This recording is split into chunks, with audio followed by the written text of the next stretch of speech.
Today's lesson is really two or three lessons kind of smashed together, so it probably will be a two-parter here. And all of these topics are kind of tied together under this idea of what happens as we head toward infinity on any direction on a graph. Okay, so we're going to start out by looking at vertical asymptotes, which you're already familiar with, but we're going to explore the infinity aspect of what an asymptote really is doing. So taking a look at this function, I would hope that if you looked at it for a minute or two, you should be able to answer this question pretty easily. Where does this function have a vertical asymptote? Vertical asymptotes are discontinuities that come from the denominator being 0.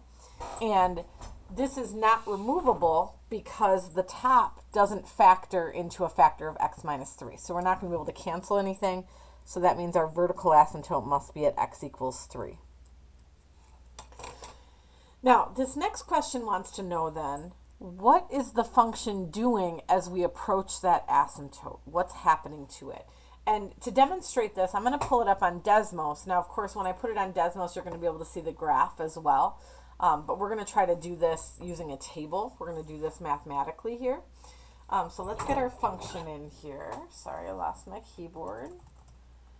2x squared plus 5x minus 1. And all of that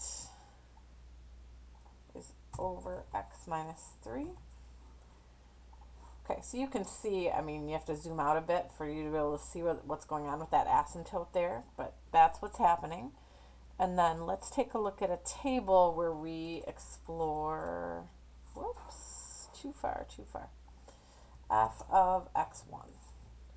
Okay, so we want to approach 3, right? We know that if we go right at 3, we're going to have an undefined value because we have an asymptote there.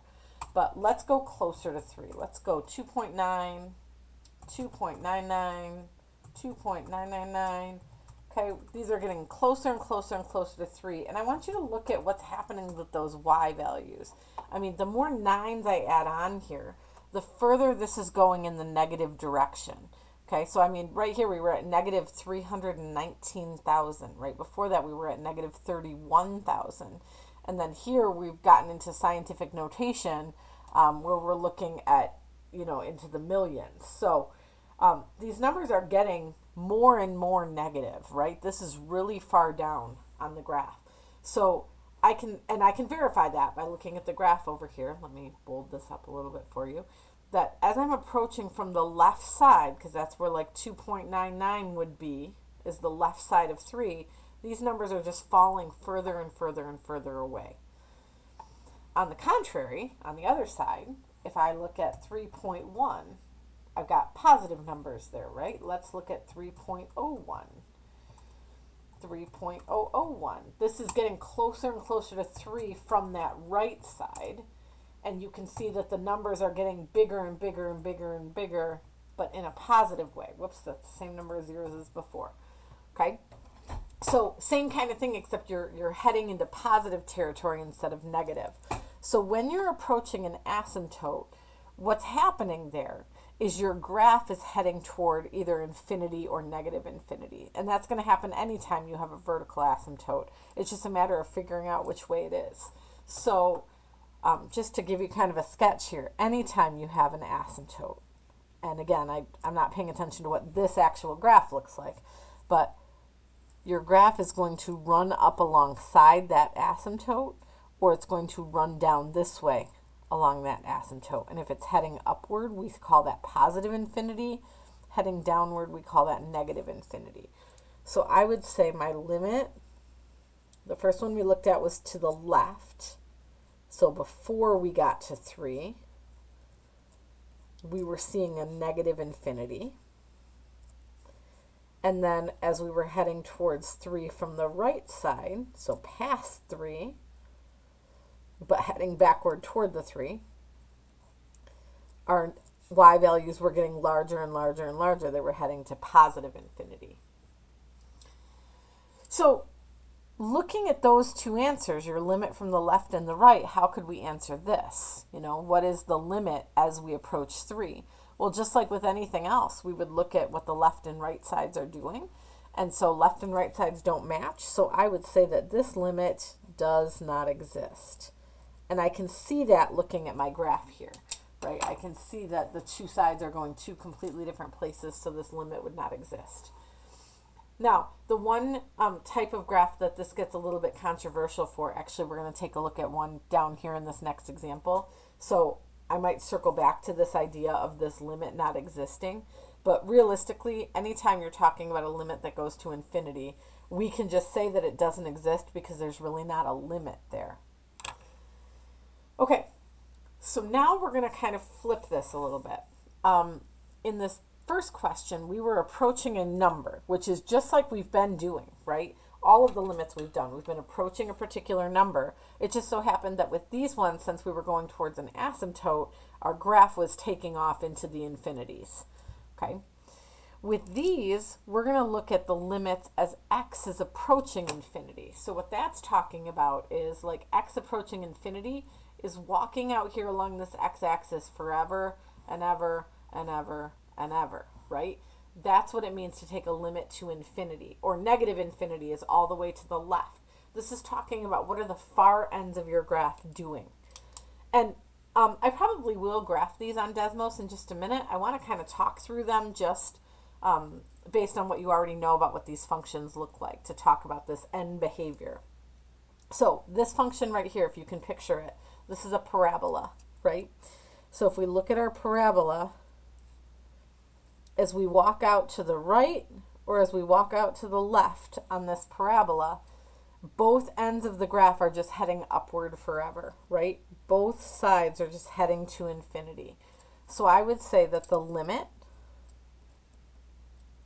of this function as we head towards infinity is just infinity, right? This graph climbs forever and ever and ever. Now, technically with this one, we could also say that the limit as we approach negative infinity, which would be going to the left over here, is also infinity because this graph goes up forever. You could also have a graph like a linear function where one side is heading up and the other side is heading down. But that's one possibility, is that your graph is heading either to infinity or negative infinity. We say this is increasing without bound, meaning there's no boundary. This is never going to stop. Okay. The flip side to that would be a graph like this one right here, 3 over x squared. And I don't know if you remember this as one of your parent functions, but what this graph looks like is it's a side-by-side hyperbola. Looks like this. And this is kind of hard to tell without like an x or y axis here. So your xy axis would be like this. Okay? So with this type of function, as I'm heading out to the right side of the graph, this bottom piece is getting closer and closer to the x-axis. It's creeping and creeping closer to that value of y equals 0. It's never going to cross it, right? Because we can never make this thing be negative. X squared always has to be positive, okay? So this is going to just keep getting smaller and smaller and smaller and smaller, and this graph is going to approach 0. So I would say the limit of f of x as x approaches infinity is 0. Which, by the way, on this particular graph, if we were to go the other direction, if we were to go out to the left, that side of the graph also approaches 0. So we could say the limit as x approaches negative infinity is also 0. Now, you could also have a hyperbola that does something like this. One side is up above the x-axis and the other side is below, with the x-axis kind of running down the middle here. Okay, this is not a perfectly drawn graph. But these would still both be approaching 0, just this one is approaching 0 from above, right? It's coming downward toward that y-axis, that x-axis. And this left side of the graph here is approaching it from underneath, but it's still getting closer and closer to 0. Okay, the last example I have for you to think about in terms of end behavior is the sine function. And the sine function looks something like this, right? It just bounces back and forth forever and ever and ever. And so when you walk out to the right side or to the left side on this graph, that graph is just going to keep bouncing right? Forever and ever and ever. It doesn't really ever approach anything because it never stops bouncing. It might approach 1, right, at the top of a hill, but then it runs away again. And then it's going to approach 1 again, and then it's going to run away again. Okay? So this function, if I were to ask you a limit to infinity, I guess I should write that. And same with limit to negative infinity, we would just say that limit does not exist. There's no way to calculate it. It doesn't have anything to do with left and right sides. It's just that this thing never settles down, right? It never stops and says, I'm just going to head toward this number consistently. Okay. These 3 situations here really lead into the next thing we're going to talk about, which is the 3 different scenarios for end behavior, because this kind of represents the 3 things that a function could do. A function could increase or decrease without bound. So it could head upward or downward forever. Okay, that's where we have a limit where we would say it's just infinity. This would also be valid if you just said, hey, this limit does not exist. Because infinity isn't really a limit. There's kind of some controversy in the mathematical community about which way is a better way to say that. But this accomplishes, I mean, this tells me you know what you're talking about, right? The graph goes up forever. You can also have a graph that approaches a number, and that's going to cause an asymptote to occur. So this one happens to be at 0. We can also have asymptotes at, you know, any y value. We could have an asymptote at y equals 1, something like that. Or we could have a graph that does what's called oscillating. And oscillating is one of these, typically it's a trig function that bounces back and forth. And with those ones, you can't find a limit because the graph never stops bouncing. Okay, and those ones would be a limit that just does not exist. So on that next page of your notes where you've got the place for the 3 bullets, that's basically what we're going to write down, is that as we approach infinity or negative infinity, there's kind of 3 things that can happen with our graph. They can approach plus or minus infinity. These would be your graphs that go up forever or down forever. They increase or decrease without bound. Okay? They could approach a particular number. And what that leads to is an asymptote. Specifically, these are horizontal asymptotes. And we haven't really talked about horizontal asymptotes yet. Okay? But horizontal asymptotes are when your function approaches 0 or approaches 5 or approaches a particular number. Okay? So I guess I should say horizontal asymptote at y equals whatever the number happens to be. Or you can have a function that oscillates, which quite honestly, this is not super common because it really only happens with your trig functions. And this would be a limit that does not exist. That's one that bounces forever and ever and ever. Okay, so in this next set of examples, we're going to use something called the end behavior model. And so I want to just talk some math here, and you are welcome to write this down if you want to. I'm going to do some scratch work off to the side. I want to try to convince you why the end behavior model works the way that it does.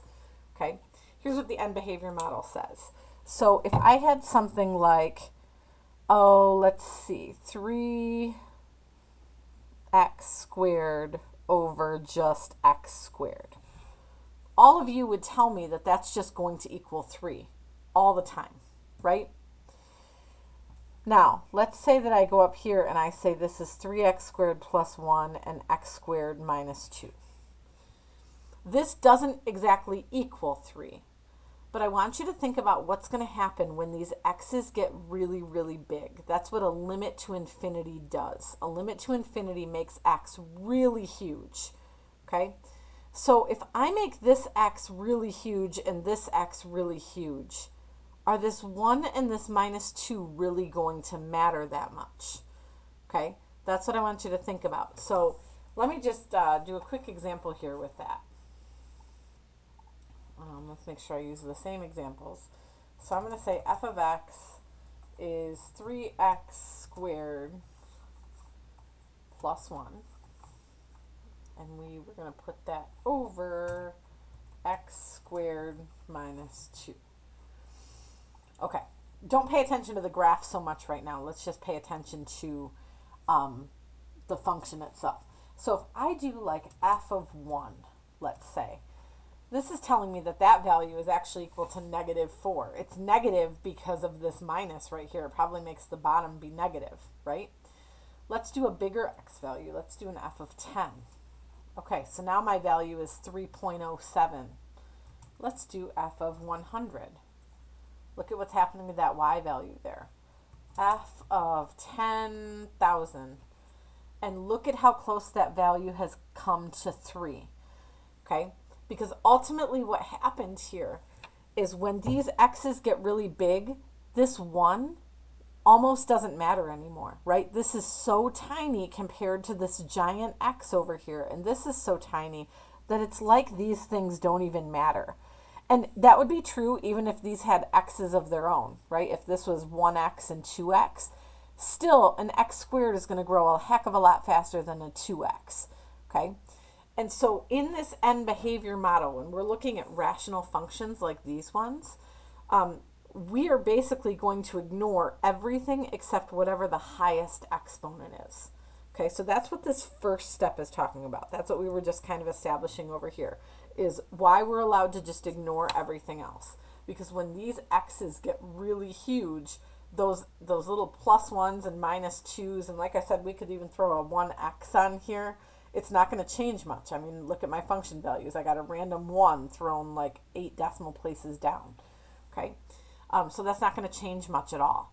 And that's why we can ignore everything else and just pay attention to those biggest terms, because those are ultimately going to be in control of what's happening here. Okay, so after you eliminate all the stuff we don't care about, you can basically reduce that fraction that you have left over. So if we stick with just 3x squared over x squared, we said, hey, that thing is just equal to 3. I want you to look back at the graph of this thing and look at where this asymptote is located. If I put a horizontal line at y equals 3, you can see that this graph is getting closer and closer and closer to 3. I mean, I could zoom in, right? And you can see that it's not actually touching 3. But we see that even what's happening here with the y values, right? The y values are getting closer and closer to 3. And that's actually true on this other side, too. It does cross over the 3. And I know that freaks you out when you think about asymptotes, because asymptotes, we always think like, wait, it's not supposed to touch. With horizontal asymptotes, we care way more about what's happening way out at this far end of the function. Okay, if we go, I mean, I'm not anywhere close to what I would call like infinity, but I can see that this graph is going to just keep creeping closer and closer to 3. Okay, so that's how we're going to figure out what is this graph doing in the long run. So that's one part of it. The other part we need to understand is what happens to fractions when the top or the bottom gets larger. So if you have, let's say, I don't know, we'll start with 1/2.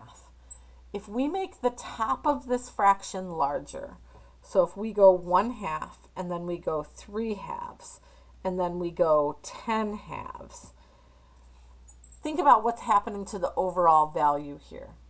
If the top of the fraction is getting bigger, the whole value is getting bigger. And it's going to get bigger endlessly, right? I mean, I could just keep making this number bigger up on top, and it would just keep growing. That's one of those like grow to infinity type situations.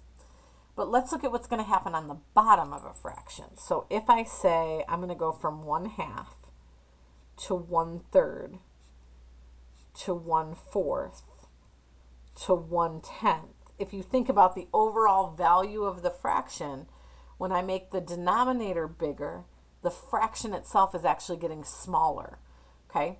Now, I'm never going to be able to make this thing reach 0, but I can make it awfully, awfully tiny, right, if I make the bottom bigger. And so that's going to be important, because when we look at a fraction like this, if the top or the bottom is growing faster, that tells us, is this thing just getting bigger all the time? Or is it shrinking? Okay, is it getting smaller and closer to 0? Okay, so let's take a minute and we're going to practice this end behavior model here. And then I do have a graph of these things that I'll pull up that we can look at together. So end behavior model says when you're looking at a rational function like this, we only look at the largest degree term because of this stuff that we talked about up here, that the rest of the stuff doesn't really matter. So I can actually go in here and scribble all of this out and only pay attention to these two values. Now, out of those two values, look at the x's. Look at the exponent on the x's. If I make x a 10, 10 to the second power is 100. 10 to the fifth power is way bigger than 100, right? That's what, 100,000? And I mean, you would multiply it by the 2. But the x to the fifth, like if I'm putting the same value in for x, top and bottom, this is always going to be larger than the x squared. And if the bottom is larger than the top, we have this situation going on. When the bottom is larger, that means the fraction itself is shrinking, and it's going to keep shrinking all the way to 0. It'll never actually reach 0, but that's a limit, right? It's an asymptote. It's approaching 0. That's what we're saying there. Now let's look at what happens in this next one. With this next one, same thing. I'm going to get rid of everything that's not the biggest exponent and only look at 5x squared over 2x squared. This is kind of similar to the one we did up here with the 3x squared and the x squared. If the x's are evenly matched in terms of their powers, the x squareds or whatever power they happen to be are going to cancel each other out, okay? They're going to, an x squared over x squared, that'd be like 100 over 100 if I plugged in 10. And so what I'm left with then is just this 5 over 2. And so my limit here would just be 5 over 2. All right, one more situation. So same thing, get rid of all the stuff I don't care about. I'm only looking at 5x squared over 2x. This time the top of the fraction is growing bigger than the bottom. And when I say the top is growing, I guess I shouldn't say bigger, growing faster, which will make it grow bigger, right? I'm not looking at the 5 and the 2. I don't really care about those numbers at all. The only time I care about those is in this situation when the x's disappear. I'm talking about the power on the x. An exponent of 2 is bigger than an exponent of 1. So the top is growing faster than the bottom is, okay? If the top is growing faster, then this graph is just growing. It's just going to grow forever. And so this limit would be infinity. Okay, I think let's talk about the negative infinity while we look at the graph. And hold on just a second. Let me readjust my window so you can see this graph. It's a weird one. This is the first function we looked at. So the one that we said would have a limit of 0, okay, as we're approaching infinity. So take a look at the asymptote on this thing. This graph, and I could zoom way in to show you that it's hovering just above the x-axis. And it's going to continue to hover above the x-axis. What you have going on there is an asymptote at y equals 0, meaning the limit to infinity is 0. I could make my x-axis go way down to, I don't know, 10,000. I think 100,000 is what I ended up typing. And you can see that red line is still, I've got to zoom way in there, but it is still hovering above that x-axis, okay? It's getting closer and closer and closer, but it never actually touches 0, okay? Now, let's go back to the original image, and let's look at what happens as we head out towards negative infinity. Negative infinity, you still have that asymptote at 0. You just approach it from below the x-axis instead of above. And the reason for that is even if you're putting in negative numbers here, even if you put a negative number in here and a negative number in here, ultimately raising this to the 5th power is still making the bottom of your fraction a bigger number. It might have a negative sign in front of it, and that's why this red line is below the x-axis right now, but it's still, like when the bottom of the fraction is getting larger in value, the overall value is still approaching 0. So when we approach negative infinity, this would also still just equal 0. Sorry, let me pull that back into the screen here for you. Okay? Okay, let's look at the next one we talked about. Let me reset my window here. Turn this one off. And this is the one that we said would approach 5 over 2. Okay, this is kind of a crazy looking one. Let me, just so you can see it, put in the line y equals 5 over 2. I'm going to make this a different color, and we'll make it a dotted line. Now, once again, you can see the green line actually crosses that asymptote. That orange line represents the asymptote. And that's weird for asymptotes, but with horizontal asymptotes, that's okay. What we care about more is what's happening way, way, way out here to the right side, okay, as we head towards infinity. And you can see that green line is creeping closer and closer and closer to 2.5, okay? Now, let's look at what's happening to this one over here to the left.